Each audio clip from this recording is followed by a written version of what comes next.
सबसे युवा प्रधानमंत्री बन गए हैं। अभी हाल ही में अमेरिका में डॉक्टरों ने पहली बार इंसान में सुअर की किडनी का ट्रांसप्लांट किया है। अभी हाल ही में न्यूजीलैंड ने डिस्पोजल ई सिगरेट और वेब्स पर बैन लगाया है। इसरो ने अभी हाल ही में मतलब कि इसरो को चंद्रयान 3 के सफलतापूर्वक लॉन्चिंग के लिए एविएशन वीक लॉटरेट्स अवार्ड से सम्मानित किया गया है।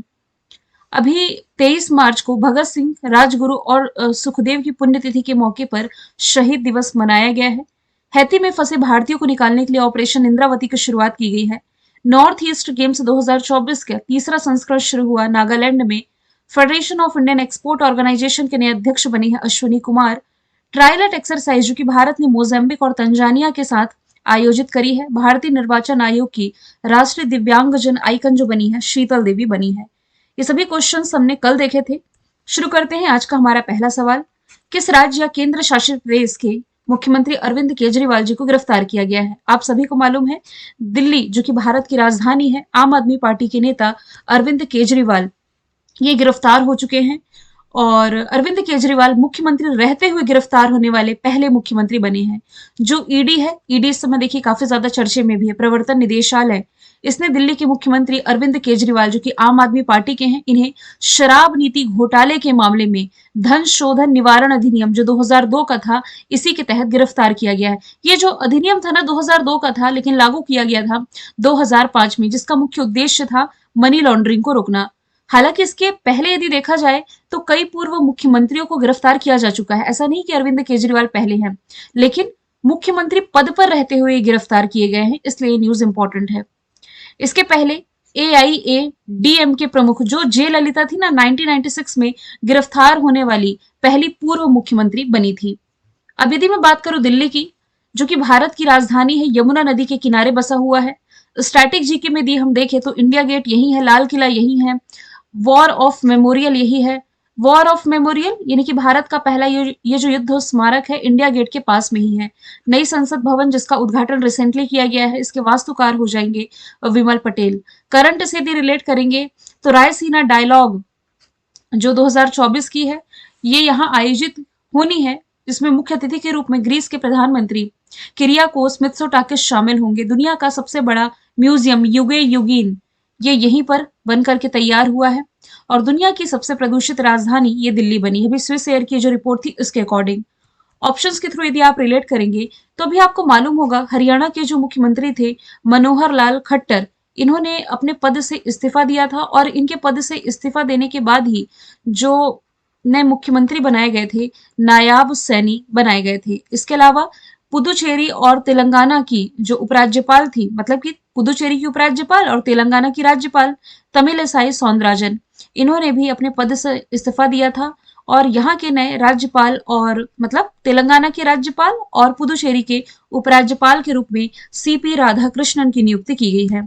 अगले सवाल की तरफ चलते हैं। 24 मार्च 2024 को मनाया गया वर्ल्ड टीबी डे।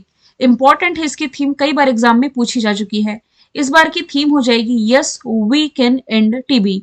24 मार्च को यह दिवस मनाया जाता है, जरूर याद रखेंगे। विश्व स्तर पर टीबी महामारी को खत्म करने के प्रयास करने के लिए तथा इसके विनाशकारी सामाजिक, आर्थिक और स्वास्थ्य परिणामों के बारे में लोगों में अवेयरनेस फैलाने के लिए यह दिवस मनाया जाता है। इसी दिन 24 मार्च 1882 को रॉबर्ट कोच ने माइकोबैक्टीरियम ट्यूबरकुलोसिस की खोज की घोषणा की थी। हालांकि आप ये इंपॉर्टेंट पॉइंट जरूर याद रखें, भारत ने जो टारगेट ईयर रखा है 2025 तक का है भारत को टीबी मुक्त बनाने का, और इसके लिए भारत सरकार के द्वारा जो अभियान चलाया गया है इसका नाम है निक्षय मित्र। इसका नाम याद रखेंगे, एग्जाम का पार्ट बन चुका है। और WHO ने ये टारगेट रखा है 2030, इसमें कंफ्यूज ना हो। भारत ने टीबी मुक्ति का लक्ष्य रखा है 2025, वर्ल्ड हेल्थ ऑर्गेनाइजेशन ने रखा है 2030। तो भारत का 2030 का लक्ष्य मलेरिया मुक्ति का है, तो इसमें आप कंफ्यूज नहीं होंगे। तो ये तो टीबी डे की थीम हुई, इसे आप इंपॉर्टेंट मार्क कर लें। अभी 22 मार्च को क्या मनाया गया है, ये मैं ऑप्शन से रिलेट करके आपको बता रही हूँ।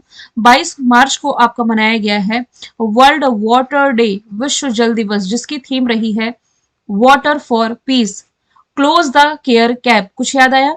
4 फरवरी को मनाया जाता है वर्ल्ड कैंसर डे, जिसकी थीम रही है close the care cap. Wetland and human wellbeing, तो आपको याद आना चाहिए 2 फरवरी को मनाया जाता है वर्ल्ड वेटलैंड्स डे, आर्द्र भूमियों के संरक्षण के लिए दिवस मनाया जाता है, जिसकी theme wetland and human wellbeing रही है।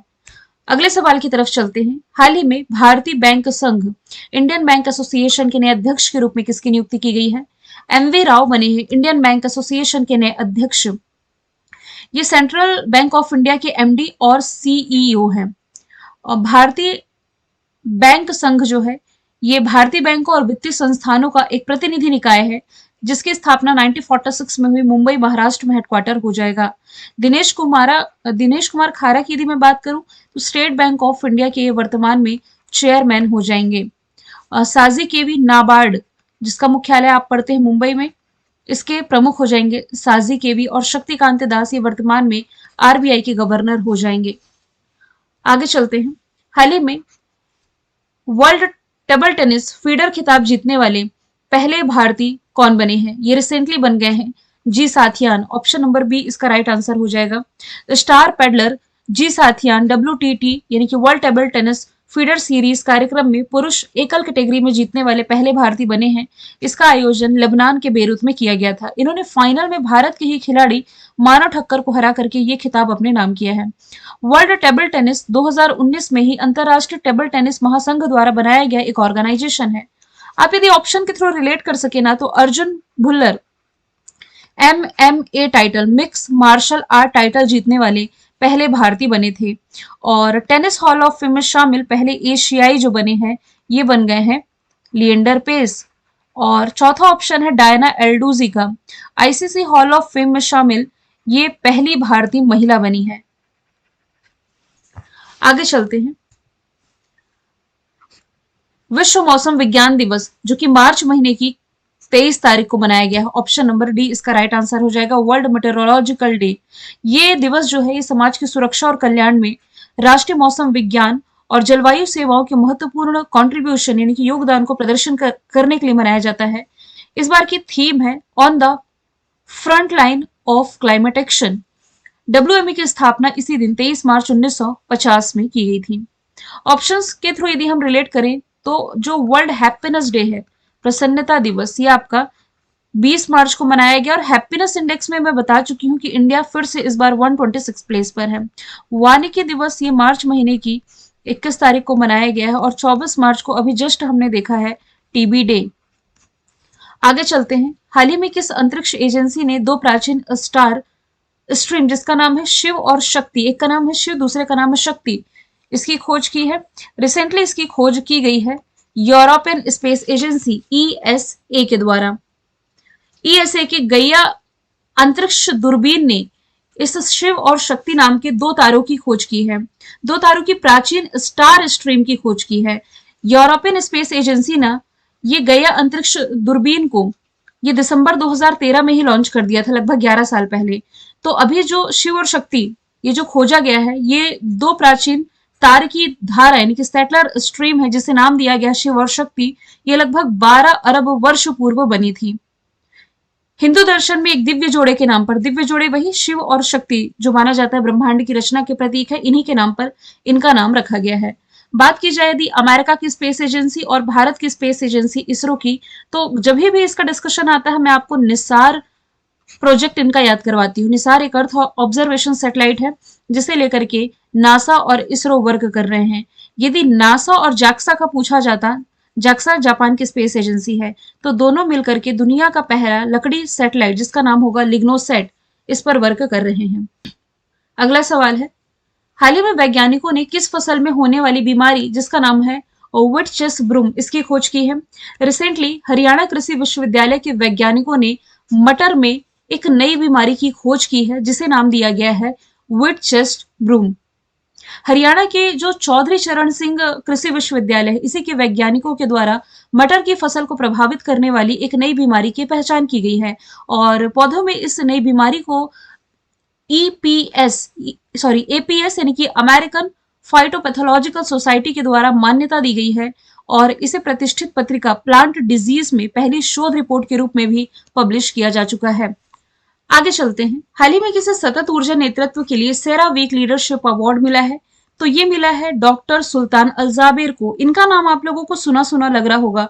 मैंने आपको बताया था लास्ट ईयर का जो कोप 28 है ये यूए ने होस्ट किया था, तो इसी के अध्यक्ष थे सुल्तान अल्जाबेर। इन्हें सतत ऊर्जा कुशल नेतृत्व यानी कि सस्टेनेबल एनर्जी लीडरशिप के लिए एसएनपी ग्लोबल द्वारा ये अवार्ड मिला है। एसएनपी ये क्या होता है, तो इसकी फुल फॉर्म में लिख देती हूँ, स्टैंडर्ड एंड पुअर्स, इसके द्वारा ये अवार्ड दिया गया है। ये एक अमेरिकन फाइनेंशियल इंटेलिजेंस कंपनी है, ठीक है, जिसके द्वारा अवार्ड दिया गया है।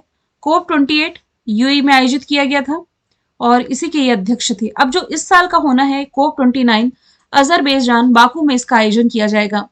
नरेंद्र मोदी जी, इन्हें रिसेंटली भूटान का हाईएस्ट सिविलियन ऑनर मिला है, पापुआ न्यू गिनी का हाईएस्ट सिविलियन ऑनर मिला है, फ्रांस का हाईएस्ट सिविलियन ऑनर मिला है, फिजी का हाईएस्ट सिविलियन ऑनर मिला है, मिस्र का हाईएस्ट सिविलियन ऑनर मिला है, ग्रीस का हाईएस्ट सिविलियन ऑनर मिला है। रंजन गोगोई जी, इन्हें इस साल का असम वैभव अवार्ड से सम्मानित किया जाएगा। महाराष्ट्र सरकार के द्वारा पहला उद्योग रत्न अवार्ड ये दिया गया रतन टाटा जी को। इसके अलावा ऑर्डर ऑफ ऑस्ट्रेलिया के भी ये विजेता हैं। असम वैभव अवार्ड 2022 का इन्होंने जीता था। अभी आपको याद होगा कुछ दिन पहले रतन टाटा जी का एक अवार्ड मैंने बताया, याद होगा तो कमेंट बॉक्स में जरूर बताएंगे। 9वां सवाल है, सूरत डायमंड बोर्ड्स के नए अध्यक्ष के रूप में किसे नियुक्त किया गया है? तो ये रिसेंटली नियुक्त किए गए हैं गोविंद ढोलकिया। ये गुजरात से राज्यसभा सांसद भी है हालांकि, और पिछले जो अध्यक्ष थे वल्लभ भाई पटेल, इन्हीं के इस्तीफे के बाद से ये पद संभाल रहे हैं। सूरत डायमंड बोर्ड्स की ऑफिस बिल्डिंग दुनिया की सबसे बड़ी ऑफिस बिल्डिंग है, जिसका उद्घाटन प्राइम मिनिस्टर नरेंद्र मोदी ने किया था। प्रमोद अग्रवाल बॉम्बे स्टॉक एक्सचेंज के अध्यक्ष बनाए गए हैं। रोजर बिन्नी हो जाएंगे बीसीसीआई के अध्यक्ष। भारत में जो पैरालंपिक के लिए संघ है, इंडियन पैरालंपिक एसोसिएशन, इसके अध्यक्ष देवेंद्र झांझड़िया अभी हाल ही में बनाए गए हैं। 10वां सवाल है, मार्च 2024 में मध्य प्रदेश के कितने स्थलों को यूनेस्को के वर्ल्ड हेरिटेज साइट के अस्थायी लिस्ट में शामिल किया गया है? देखिए, मैंने ये सवाल घुमा करके रखा है, हालांकि पहले भी पढ़ा चुकी हूँ। तब मैंने बताया था कि 6 स्थल है मध्य प्रदेश के, तो ऑप्शन में मैंने स्टेट का नाम लिखा था।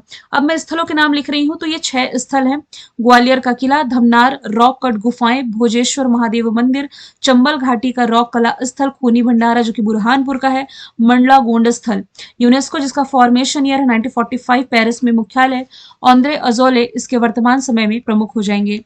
मैंने कल आपसे पूछा था 2018 से लगातार 4 वर्षों तक किस शहर को दुनिया का सबसे प्रदूषित राजधानी का दर्जा दिया गया? आंसर दिल्ली था। आज का सवाल है, रिसेंटली संगीता कलानिधि अवार्ड किसने जीता है? आंसर इसका जो भी है कमेंट बॉक्स में बताइएगा। फिर हम मिलेंगे नेक्स्ट वीक।